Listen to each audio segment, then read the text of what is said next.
Hair thinning అనేది మగవాళ్ళలో ఎక్కడెక్కడ అవుతుంది, ఎలా అవుతుంది అనేది మనం తెలుసుకోవాలి. హెయిర్ థిన్నింగ్ అనేది మనకి నుదుటి పైన ఉన్న హెయిర్ లైన్ నుంచి మొదలెట్టి మనకి వెనకాల ఉన్నంత వరకు హెయిర్ థిన్నింగ్ అనేది జరగవచ్చండి.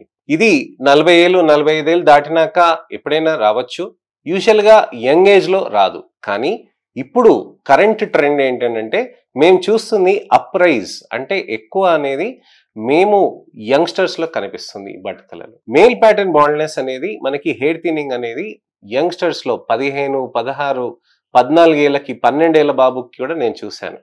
సో 12 ఏళ్ల బాబుకి కూడా ఇక్కడి నుంచి ఇక్కడ దాకా మొత్తం పల్చగా అవ్వటం అనేది చూస్తున్నాను అనమాట. సో ఇలా మనకి హెయిర్ థిన్నింగ్ అనేది అవుతున్నప్పుడు మనం చాలా జాగ్రత్త పడాల్సిన అవసరం ఉంటుంది. సో ఏ వయసులో అయినా మొదలవుతుందండి. 10, 12 ఏళ్ళు దాటిన తర్వాత హెయిర్ థిన్నింగ్ అనేది ఎప్పుడైనా మొదలవచ్చు. 50 ఏళ్ళని కాదు, 60 ఏళ్ళని కాదు, 70, 80 ఏళ్ళు వాళ్ళకి హెయిర్ థిన్నింగ్ అనేది జరుగుతూ ఉంటుంది. అయితే 50 ఏళ్ళు 60 ఏళ్ళు దాటిన వాళ్ళకి హెయిర్ థిన్నింగ్ అనేది ఏజింగ్ ప్యాటర్న్ లో జరుగుతుంది అనమాట.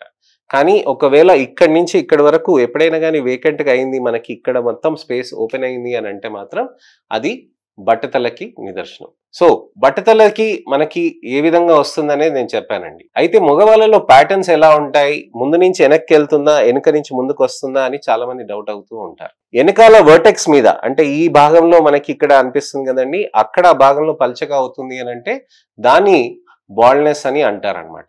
వర్టెక్స్ మీద ఉన్న బాల్డ్నెస్ గా అంటారు. అలానే ఇక్కడి నుంచి హెయిర్ లైన్ రిసీడ్ అవుతుందని అంటే ఫ్రాంటల్ బాల్డ్నెస్ అని అంటారనమాట. సో ఇలా వెనక్కి అయినా పోవచ్చండి, ఇక్కడి నుంచి ముందుకైనా రావచ్చండి, రెండు కలిసిపోయి అలా కూడా మొత్తం కూడా బట్టతలగా మారొచ్చు.